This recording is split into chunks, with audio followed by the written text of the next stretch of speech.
Assalamualaikum warahmatullahi wabarakatuh. Selamat sejahtera dan salam pengakap. Hai semua, selamat datang ke Johor Virtual Kabori 2021. Pada hari ini, anda akan bersama-sama dengan saya, Cikgu Khairul, dalam short aktiviti Pertolongan Cemas. Sebelum saya memulakan slot kita pada hari ini, ingin saya bertanya kepada para penonton, apakah yang dimaksudkan dengan pertolongan cemas? Pertolongan cemas ialah bantuan permulaan atau rawatan awal yang diberikan kepada seseorang mangsa di tempat kejadian sebelum ketibaan ambulans atau pakar medik. Apa itu peti pertolongan cemas? Peti pertolongan cemas ialah tempat simpan alat-alat atau perkakas yang digunakan semasa berlaku kecemasan. Baiklah para penonton semua, mari kita lihat apakah yang terdapat di dalam peti pertolongan cemas.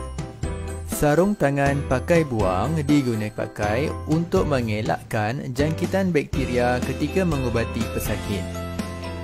Penyepit digunakan untuk membuang serpihan kotoran di luka dan menyepit kapas. Kapas pula digunakan untuk membersihkan dan melumurkan ubat pada bahagian luka. Lotion antiseptik digunakan sebagai ubat luka bagi mencegah jangkitan bakteria. Lotion kuning digunakan untuk mencuci kawasan luka dan membunuh kuman. Pita pelekat digunakan untuk melekatkan balutan pada luka. Pembalut gulung pelbagai saiz digunakan untuk mengemaskan balutan dan memberi sokongan kepada kawasan kecederaan.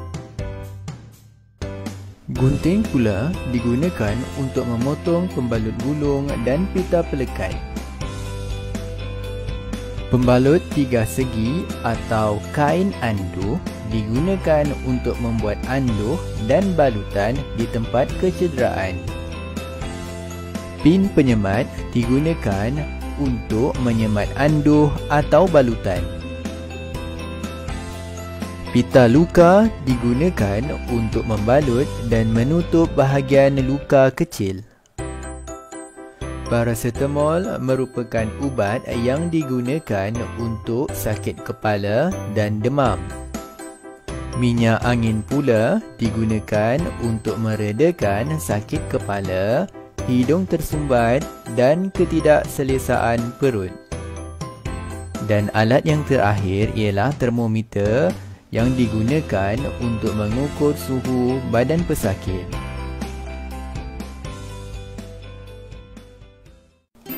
Baiklah semua, seterusnya ialah aktiviti menghasilkan ikatan dan balutan anduh.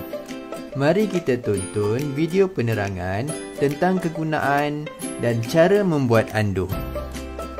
Assalamualaikum, salam sejahtera, salam pengakap. Selamat datang ke Johor Virtual Kabori 2021. Saya Asharuddin dari Persekutuan Pengangkat Malaysia Daerah Bulai. Saya akan menerangkan tentang kain anduh dan cara penggunaan kain anduh pada bahagian yang cedera atau luka di dalam pertolongan cemas. Sebelum itu, mari kita semua mengenali apa itu kain anduh. Anda pernah melihat kain anduh? Ini ialah kain anduh. Kain anduh berbentuk segitiga. Di bahagian atas sini kita panggil sebagai puncak dan ujung atas sini kedua-duanya kita panggil sebagai ujung. Inilah bentuk kain anduh. Kain anduh digunakan dalam pertolongan cemas. Fungsi kain anduh adalah untuk yang pertama, menyokong bahagian yang cedera atau patah. Yang kedua, menghentikan atau menahan pendarahan. Yang ketiga, menetapkan bahagian yang cedera. Yang keempat, dapat digunakan sebagai pengipas. Yang kelima, menutup bahagian yang luka atau cedera. Yang keenam, sebagai pengelap atau karung tuaman sejuk. Di dalam pertolongan cemas, jika tiada kain anduh, kita juga boleh menggunakan bahan-bahan lain seperti surat khabar, majalah, kain tudung, skaf pengakap dan sebagainya yang sesuai untuk jadikan kain anduh.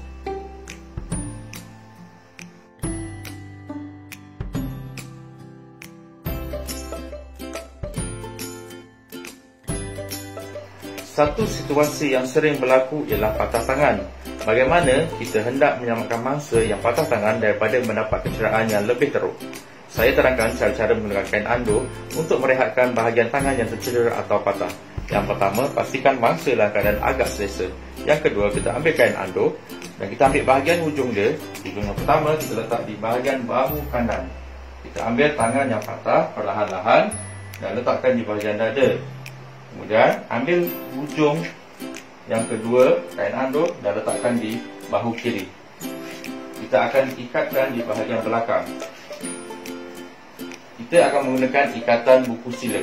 Dalam ikatan buku sila ini lebih banyak digunakan di dalam pertolongan cemas kerana ianya mudah untuk dibuka.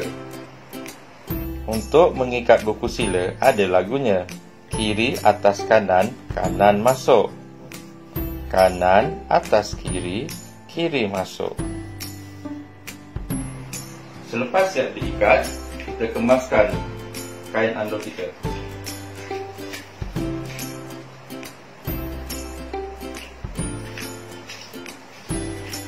Bahagian hujung kain ando ini bolehlah kita pital dan kita selitkan di bahagian dalam dia. Inilah kain ando untuk patah tangan.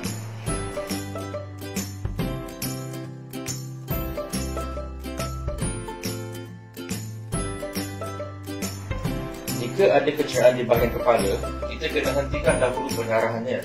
Jadi kita letakkan kain gauze ataupun kain yang bersih untuk menutup bahagian luka. Setelah ditekan, kita ambil kain ando ataupun scarf. Kali ini saya menggunakan scarf pengangkat untuk membuat balutan di bahagian kepala.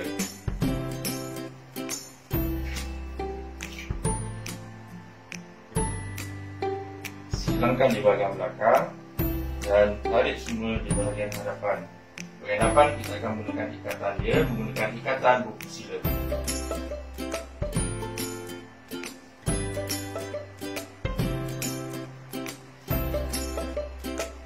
Dan kita kemaskan.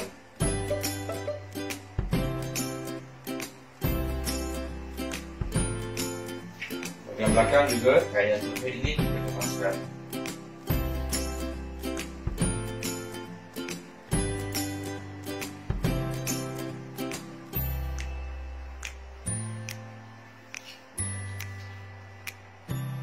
Inilah rupa ikatan di kepala.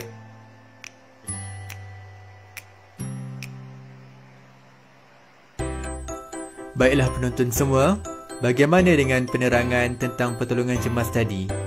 Saya harap anda semua faham dan jelas tentang maksud, fungsi dan cara-cara memberikan pertolongan cemas kepada mangsa yang cedera. Pada akhir sesi aktiviti ini, anda dikehendaki menghasilkan ando patah tangan dan balutan kepala sama ada menggunakan kain ando ataupun skarf pengakap. Rakam gambar hasil tugasan dan muat naik gambar tersebut ke sistem web Johor Visual Khaburi 2021. Itu sahaja daripada saya. Selamat mencuba.